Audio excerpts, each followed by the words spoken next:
Samajwadi party से निष्कासन के बाद बातचीत में अमेठी जिले के गौरीगंज विधानसभा क्षेत्र के निष्कासित विधायक राकेश प्रताप सिंह और ऊंचाहार से विधायक मनोज पांडे ने कहा कि अच्छा हुआ राम विरोधियों से छुटकारा मिल गया। उन्होंने कहा कि राम मनोहर लोहिया और मुलायम सिंह यादव की पार्टी को अखिलेश यादव ने जातियों में बांट दिया। राकेश प्रताप ने कहा कि समाजवादी पार्टी में जो घुटन महसूस हो रही थी उससे अब मुझे आजादी मिल गई है।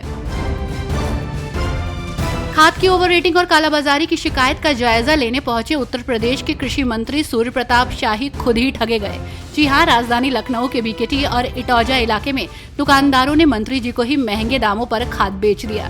निरीक्षण के दौरान खाद के मूल्य से अधिक दाम वसूलने और स्टॉक में अनियमितता पाए जाने पर मंत्री ने सख्त कार्रवाई के निर्देश दिए। 2 दुकानों के लाइसेंस तत्काल निलंबित कर दिए, जबकि 3 दुकानों को नोटिस जारी कर दिया।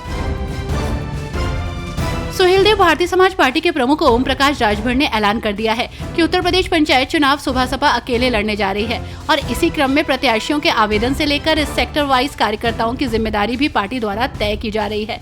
जानकारी के अनुसार उत्तर प्रदेश पंचायत चुनाव के लिए सुबह सपा द्वारा वाराणसी को प्रमुख केंद्र बनाया जा रहा है। उत्तर प्रदेश पंचायत चुनाव की तैयारी को लेकर 5 जुलाई को वाराणसी के सारनाथ स्थित क्षेत्र में एक बड़ी बैठक आयोजित की गई है, जिसमें जनपद के अलग अलग ग्रामीण क्षेत्र से आवेदन किया जा सकेगा। मुख्यमंत्री आवास पर आयोजित जनता दर्शन में कुछ ऐसा ही दृश्य देखने को मिला, जब मुरादाबाद से आई एक नन्ही बच्ची ने मुख्यमंत्री से सीधे और मासूम अंदाज में कहा, स्कूल जाना चाहती हूँ, आप मेरा एडमिशन करा दीजिए। मुख्यमंत्री इस जवाब पर हंस पड़े और तुरंत प्रमुख सचिव गृह संजय प्रसाद को बच्ची का प्रार्थना पत्र सौंपते हुए निर्देश दिया कि इसका एडमिशन हर हाल में कराया जाए। उत्तर प्रदेश माध्यमिक शिक्षा परिषद यूपी बोर्ड 1 जुलाई से अपनी मान्यता प्राप्त स्कूलों में ऑनलाइन हाजिरी व्यवस्था लागू करेगा। ये कक्षा 9वीं से 12वीं तक के छात्रों, शिक्षकों और कर्मचारियों के लिए अनिवार्य होगी। इस पहल का मुख्य उद्देश्य शिक्षा में पारदर्शिता लाना, विद्यार्थियों की नियमितता बढ़ाना, साथ ही फर्जी प्रवेश रोकना और सरकार को सटीक आंकड़े उपलब्ध कराना है। इससे निजी स्कूलों में अनियमितताओं पर भी नियंत्रण होगा और अनुशासन सुनिश्चित होगा, जिसकी प्रधानाचार्य परिषद ने सराहना की है। राजधानी लखनऊ में आज भाजपाइयों ने जनसंघ के संस्थापक अध्यक्ष डॉक्टर श्यामा प्रसाद मुखर्जी की पुण्यतिथि पर उन्हें याद किया।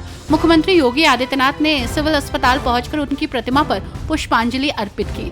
इस मौके पर मुख्यमंत्री योगी आदित्यनाथ ने कहा कि आज ही के दिन 1953 में डॉक्टर श्यामा प्रसाद मुखर्जी ने अखंड भारत के लिए बलिदान दिया था।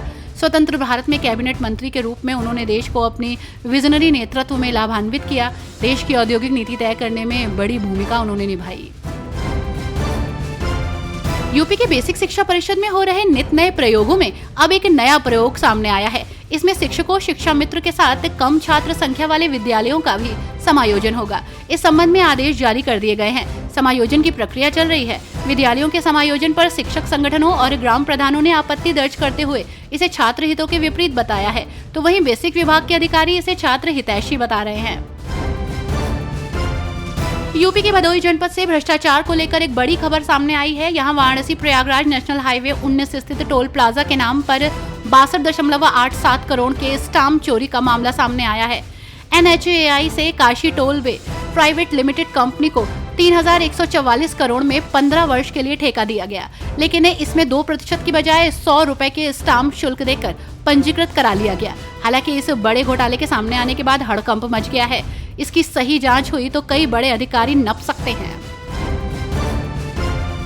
ईरान इजराइल युद्ध के चलते मशहद में फंसे लखनऊ और हरदोई के 19 जायरीन सोमवार को यानी कि आज सुरक्षित लखनऊ पहुंचे। जायरीन का ये समूह रविवार शाम मशहद से दिल्ली के लिए रवाना हुआ था। एयरपोर्ट पर उनका स्वागत किया गया। घर वालों को देख उनकी आंखें नम हो गईं। 27 मई को जियारत के लिए रवाना हुआ था ये जत्था। इराक और ईरान की यात्रा पूरी कर 18 जून को इनकी वापसी तय थी, लेकिन युद्ध के चलते ये लोग वापस नहीं आ पा रहे थे। ऑल इंडिया मुस्लिम जमात के राष्ट्रीय अध्यक्ष मौलाना शहाबुद्दीन रजवी बरेलवी ने पंजाबी गायक और अभिनेता दलजीत दोसांझ की आगामी फिल्म सरदार जी 3 पर अपनी कड़ी आपत्ति जताई। मौलाना रजवी ने विशेष रूप से फिल्म में पाकिस्तानी अभिनेत्री हानिया आमिर को कास्ट किए जाने पर गंभीर चिंता जताई। उन्होंने कहा कि इससे भारत में एक गलत संदेश जा रहा है।